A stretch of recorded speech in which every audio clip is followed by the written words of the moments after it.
You know, the market had really dramatically changed during the PlayStation 2, and, you know, M-rated content emerged as a huge thing. We'd done only exclusively E-rated content, and we felt like it's useful to move, and it's useful to go somewhere new and have new experiences. And I think that was something that we were pretty clear on, that we knew we were going to do Sly 3, and then we were going to go do new IP. So pitching a game to Sony is a pretty cool deal, because what you do is you make this pitch book, right? That's filled with pictures and some words describing, you know, how great your game is going to be. On faith, they kind of say, okay, let's do it, based on just their gut emotional reaction, which at the time I thought was totally bonkers, to be honest. Like, this huge project based on this small book, but that gut emotional reaction is what matters. We pitched actually a bunch of different titles. We pitched a game that was called Nasty Little Things, where you kind of collected little creatures and went on adventures with them, and they were actually summoned off of his tattoos. We had 4 games that we had trotted out to them, one of which was called Uncharted. We also pitched a game that by coincidence was called Uncharted. I think all of us were watching Lost at the time. We'd always wanted to make a dinosaurs game, and ours was set on an uncharted island, and so we happened to call it Uncharted. It was about this guy who wakes up on this island that happens to be filled with monsters. They didn't take it. We were still an external third party, right? So we are not part of the Sony family at the time, and I think they looked at it and they said, yeah, no, I don't think that's the one for us. It was just a strange, I think, coincidence at the time for them. People that really asked would be the Sony guys who were in the meeting, you know, like, how were they freaking out? I have no idea, but they had very calm faces when they presented to us. I don't think that Sony said, you know, Naughty Dog, we've got a great name for your product. Oh, we had no idea whatsoever. We had no idea what they were working on, so it's completely coincidental. There was nothing malicious. You know, it's a word, dude. The Naughty Dog game was already in development, but in sort of a bizarre synchronicity.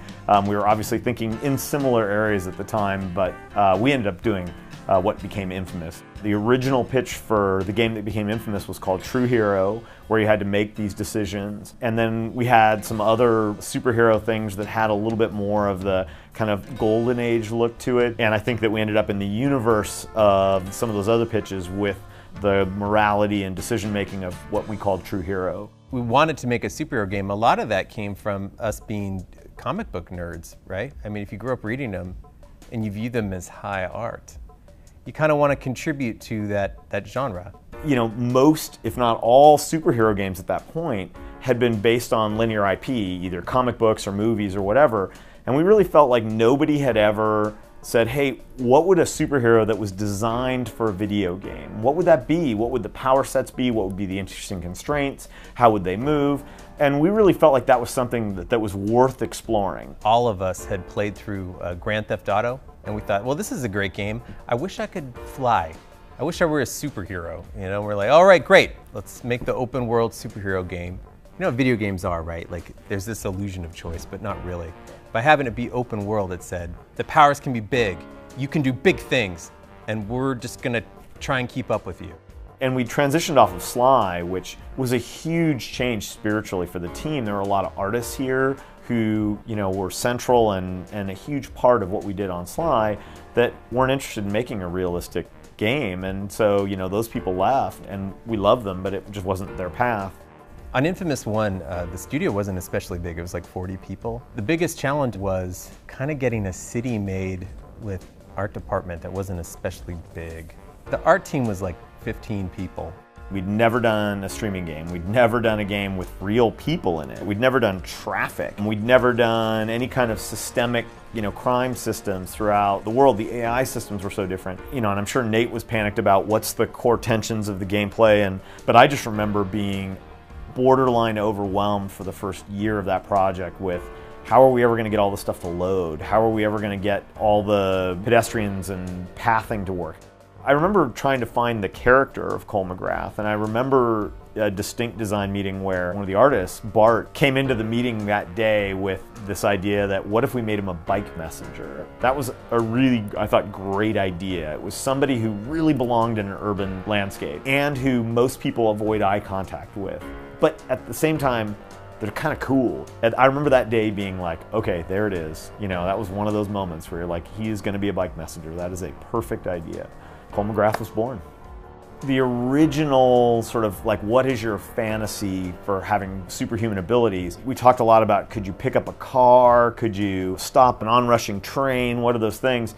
But as we started prototyping some of those kind of more iconic ideas, what we found was that smaller basic things really mattered. We loved jumping down on people and having things happen. And so we just retold those with sort of electrical fiction, and they became part of what Cole was. It wasn't like this singular moment where we said, hey, it's electricity. It was among a series of powers that we were exploring. It had one hugely defining attribute, which is that it was beautiful. You know, what do video games do really well? And that's like blasting at things. And lightning's great for that, right? Because it kind of hits people. Everyone understands it. And as we got deeper into it, we thought, oh man, this is fantastic because you interact so fundamentally with the city. And by harnessing electricity, you could bring the city back to life. And then, if we did that, then you could suddenly go into areas of town where there wasn't electricity and it would be much more difficult. And it didn't feel like we'd invented that. It felt like a very natural progression, and so it didn't feel like a game. It felt like an experience. And you know, it's a combination of gameplay, narrative, and technology that all have to come together to make that work. And electricity was the fixed point that really helped us get there. Well, climbing in the game came from two things. On Sly Cooper, we made these kind of open world areas and we let players climb their way out of guards' kind of perception. And it was pretty cool, but we wanted to kind of like go further. And the second real motivation for climbing in Infamous were those parkour videos that those Russian kids made. You know what I'm talking about? Where they're like jumping around these old bombed out factories and they were just super cool. And you're like, oh, we gotta make a video game about that. So thank you, Russian kids. They were cool. Parkour was probably 5 full rewrites, like throw away the code and try again. We had so many different attempts at the climbing systems and tried so many different approaches to that. Just that one idea was, I think, probably 2 years of Chris's life was just climbing. It's just the way that project went. It was a long, arduous process. And we didn't really know how big a game we were making at the time. We always try to be careful to define our criteria for success before the title comes out, because it can be a little bit of, you know, the goalposts keep receding as you think, oh, well, that was what we wanted. We really wanted more. And so I think that on any new intellectual property, the critical thing for us was that we made a profitable title so we could pay profits to our employees, and that we got to make a sequel. And that happened. And so that was our definition of success. Upon the release of Infamous 1, the thing that really kind of stuck with me, I was going to E3 and I was wearing an Infamous shirt. I was on the subway in LA and this random dude comes up to me and says, oh, Infamous, hey, that's a good game. That was it. I didn't say that I worked on it. I just thought, well, that is super random that this dude would just make a point of telling me that. That was my favorite thing that I got.